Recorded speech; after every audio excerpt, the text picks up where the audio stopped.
Hello, good morning, children. This week I'm going to read to you a different story.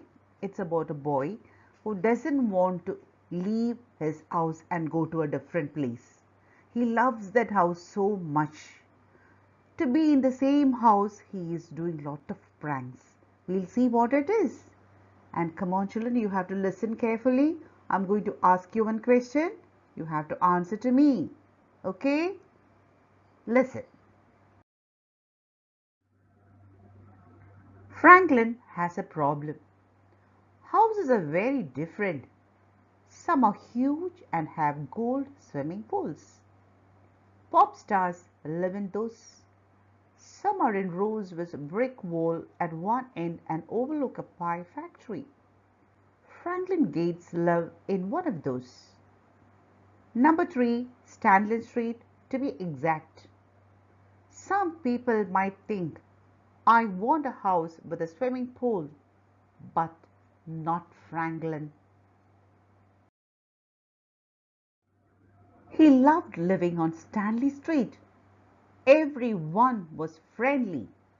All his mates were there, and the smells from the pie factory. Delicious.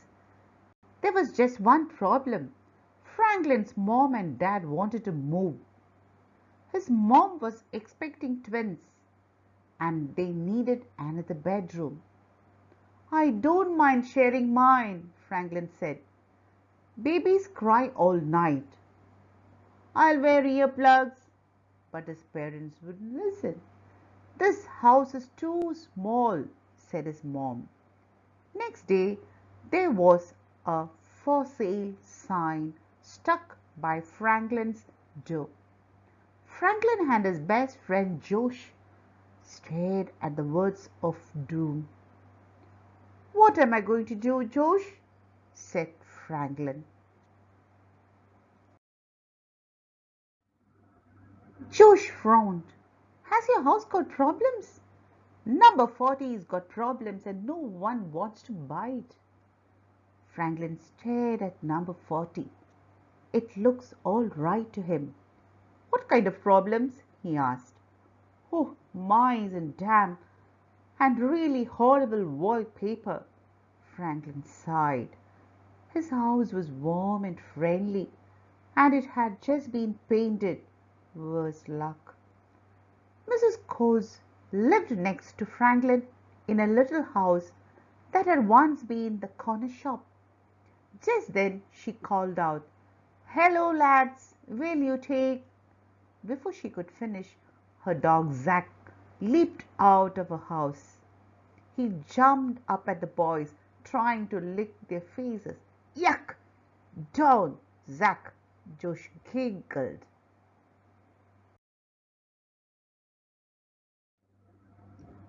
Mrs. Coase told Zack to get down.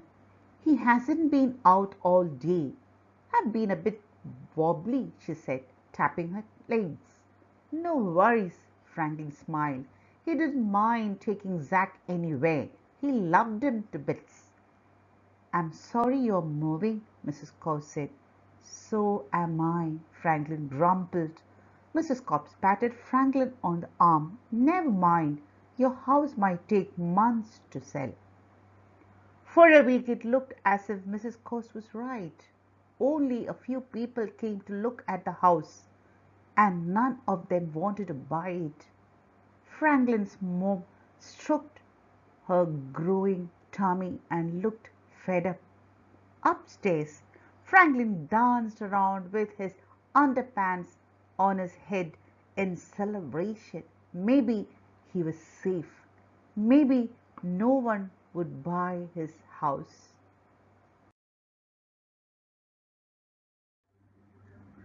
But a few days later, it must have been Thursday, because the smells from the pie factory were chicken and rhubarb.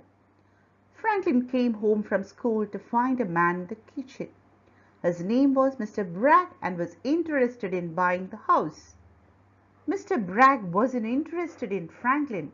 He glared at Franklin and trod on his toes without saying sorry. Franklin's heart sank.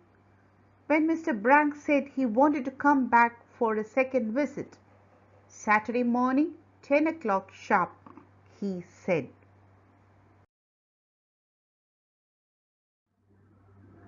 Franklin makes a plan.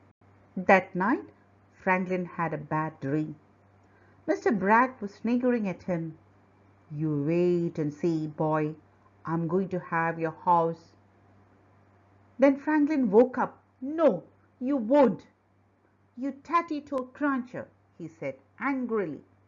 At school, Franklin asked Josh what he was going to do on Saturday. Josh shrugged. Nothing much. Does your big sister still work in the fish shop? Asked Franklin. Josh nodded. Good. Listen, I've got a job for you. Franklin cupped his hand over Josh's ear and began whispering his plan. When Josh heard what Franklin wanted, his mouth opened wide enough to swallow a dentist. I can't do that, he cried. I'll get into trouble. You have to. It's my only chance, Franklin begged. In the end, Josh nodded. He wasn't happy, but he agreed to do what Franklin wanted. Something is fishy. On Saturday morning, Franklin's mom was in a flap. Something smells horrible and I don't know what it is, she said. She looked around in a panic. Your dad's outside checking the drains. Franklin smiled. He knew what the smell was. Mr. and Mrs. Gates were still outside when Mr. Bragg rang the doorbell. Franklin let him into the house. Mr. Bragg stopped and sniffed the air. Ugh, what's the disgusting smell? He asked. It's Saturday. The factory does fish pie on Saturdays, Franklin said. Mr. Bragg frowned. Isn't the factory shut on Saturdays? No, fish every Saturday. That's why we call this Stinky Street. Do you want to see my bedroom?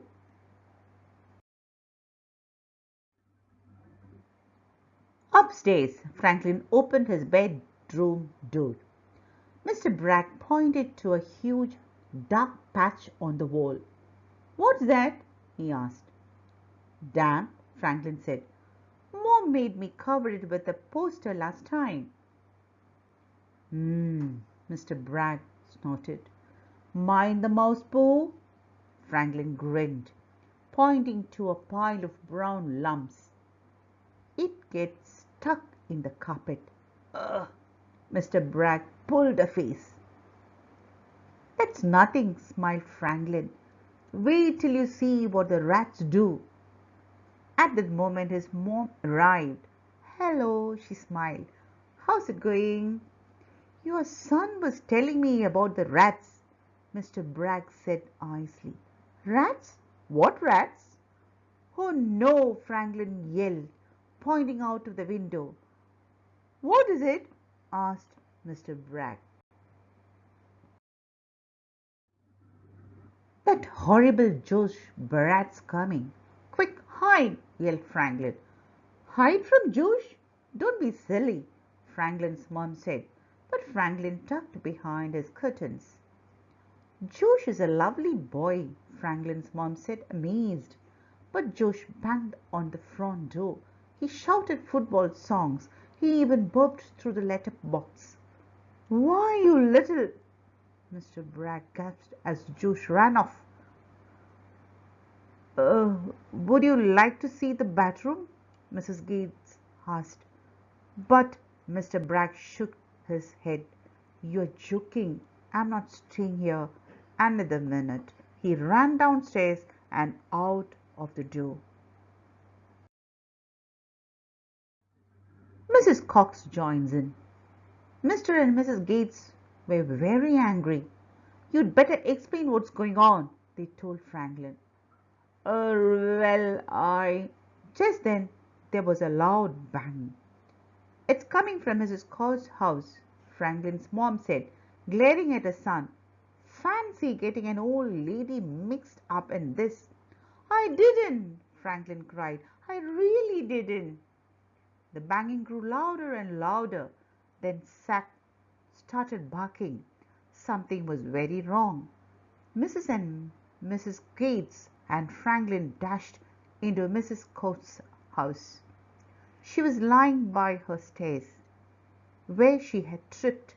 Franklin helped his dad lift her carefully onto a chair. Mr. Gates wanted to take her to hospital, but Mrs. Coates wouldn't go.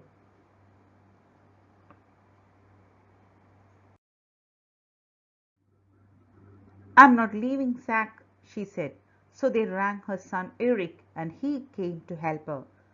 Mrs. Coates was safe, but Franklin knew he was still in big trouble.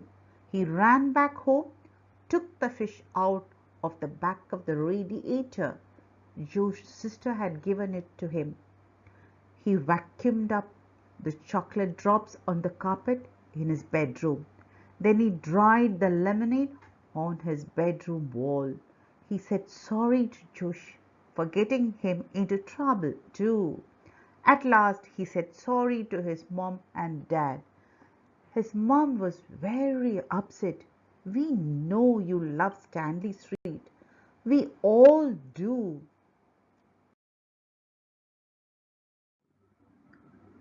But there won't be space for all of us when the twins arrive, his dad said firmly. We have got to move to a bigger house. I know, Franklin said sadly. Weeks passed, but no one came to look at the house. Winter was coming, and Franklin began to feel hopeful. Nobody wanted to move in winter, did they? But one day Franklin came home from school to find creepy Mr. Bragg in the kitchen again. He found out about Franklin's trick and he still wanted their house. Those Gates have got to move, Mr. Bragg said to himself. I'll get their house cheap. He smiled slyly and gave Franklin's mom a piece of paper with a price on it. It was a very low price. Let me know tomorrow if I can buy it, Mr. Bragg smirked. Make up your mind, no one else wants it. Well, we'll think about it, Mrs. Gates said, going pale. Do we have to sell to him? Franklin cried as soon as he had gone. I expect so, said his mom. Franklin was furious. How could his mom and dad sell to Mr. Bragg? Even the delicious smell of lamb and bananas coming from the pie factory didn't help. I'm going to take Zack for a run, Franklin said, a long run to Scotland. Oh dear, said his mom. Mrs. Cox took ages to answer the door. She was even slower on her feet since her fall.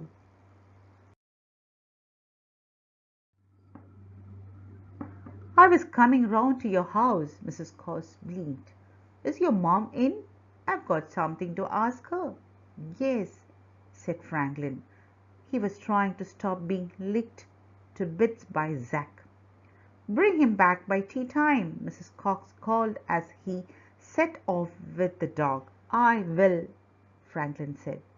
I was talking to Zack, Mrs. Cox joked. When Franklin came back, Mrs. Cox was just leaving his house. How was Scotland? She joked. Cold, said Franklin crossly. Mrs. Cox laughed as if he had cracked the funniest joke ever. You'd better get inside and warm up, then, she told him, grinning. Franklin felt grumpy. I don't know why Mrs. Cox thinks moving house is so funny. He stopped. His mum was dancing round the room with, yes, underpants on her head. What's going on? He asked. Wait and see, she laughed. It was Christmas time in Stanley Street. There was no for sale sign outside Franklin's house. Instead, there were piles of bricks and cement from the builders. That was a great idea of Mrs. Cox, Josh said. You bought her house and knocked both of your houses together. So we had one big house, grinned Franklin. Then the old corner shop downstairs was made into a little flat for Mrs. Cox and Sack. Now you get lots of bedrooms upstairs, and Mrs. Cox and Sack get a safe place downstairs. So everybody's happy except Mr. Bragg. Franklin grinned. Here's bought number 40.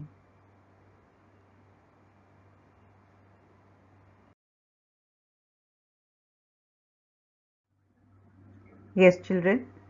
Now you have to tell me the answer. You have to give the answer for my question.